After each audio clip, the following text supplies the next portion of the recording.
Good morning, June 6th, anniversary of D-Day. What's on my mind today is the notion of progress. Woke up thinking about that this morning. Yesterday I did 25 miles and change, a few tenths even beyond my sort of stretch goal for the day, which was the Rausch Gap shelter.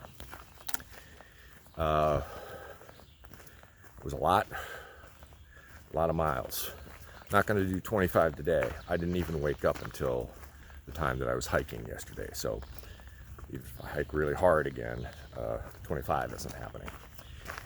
And I was trying to calculate, can I get to Port Clinton, with the number of days that I had bought food for in Duncannon. And I'm like, maybe yes, maybe no. I know from past experience, I can just take a little lighter tooth and get there, the next day, and it's not going to be an issue.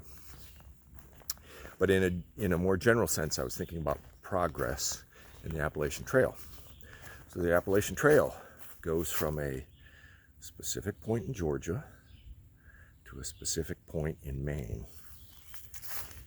And this idea, this thing, this goal attracts people by the thousands of thru hikers this year. Record amount. And most of us, when we go hiking, don't go 2,200 miles, just wake up, I'm going to head east now, I'm going to head west, whatever. No, we go from a goal to a goal. And thru hikers, even section hikers for that matter, have a goal for the day, maybe a goal for the next 2 days, maybe a goal for the week. Maybe their goal as a section hiker is to sew together all the sections of the Appalachian Trail, like I did. It took me 32 years to do it, with any amount of crazy logistical tricks to get to where I had left off the previous time. Yeah, but these goals, this sense of progress, this sense of going toward something is universal, and has applications everywhere. Certainly in our professional life, in our education, to get the degree, in our family life, in our spiritual development, in our lives in general. What's on our bucket list. These are very profound things, and the Appalachian Trail is just sort of one relatively simple manifestation of it, going from Springer Mountain, Georgia to Mount Katahdin. And what do you see along the way? It helps to have these defined things, and if they don't exist for us, defined by somebody else, we can define them for ourselves. That's what's on my mind today. I'm coming up on one of the landmarks on the AT, the Beaver Dam. I've done this different ways in the 3 previous times I've been here. I've made it across sort of in the winter time when it was very cold. There was still water flowing, and my feet got wet. There is a bypass here, which I took the last time just to keep my feet dry. I figured this time I'll give it a go. It doesn't look great. Man, yeah. I don't know how you get across this with dry feet. Okay, I'm going to have to use both trekking poles. Put my phone away.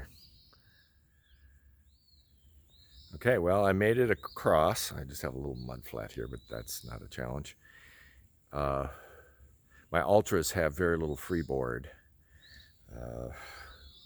you know, where if there's any standing water, it'll just pour in through the ventilation ports there. I think my socks might have gotten a little damp on the sides, but it wasn't bad. Nearly lost my balance a couple times because it's very mucky underneath, and the trekking poles just go down, down, down, down, down, down, down, down, down, down, down, and then you gotta, while you're trying to balance on a stick, yank it out. Yeah. One of the challenges of the AT. Some wonderful scents here along the trail these days. Gotta be careful where you stick your nose though. Might be a bee in there.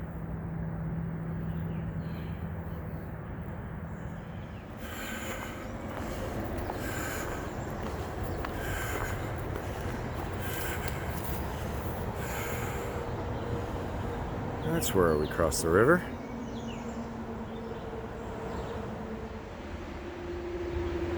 So on the far side of the bridge where I just was, that's actually a rail trail that crosses the AT, right paralleling the river here.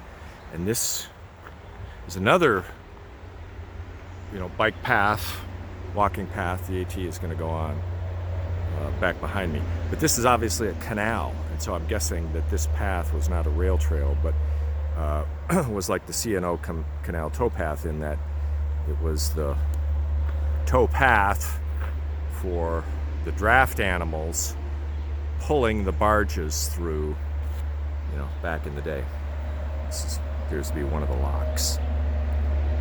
Okay, modern highway up there, obviously, and a few hikers up ahead.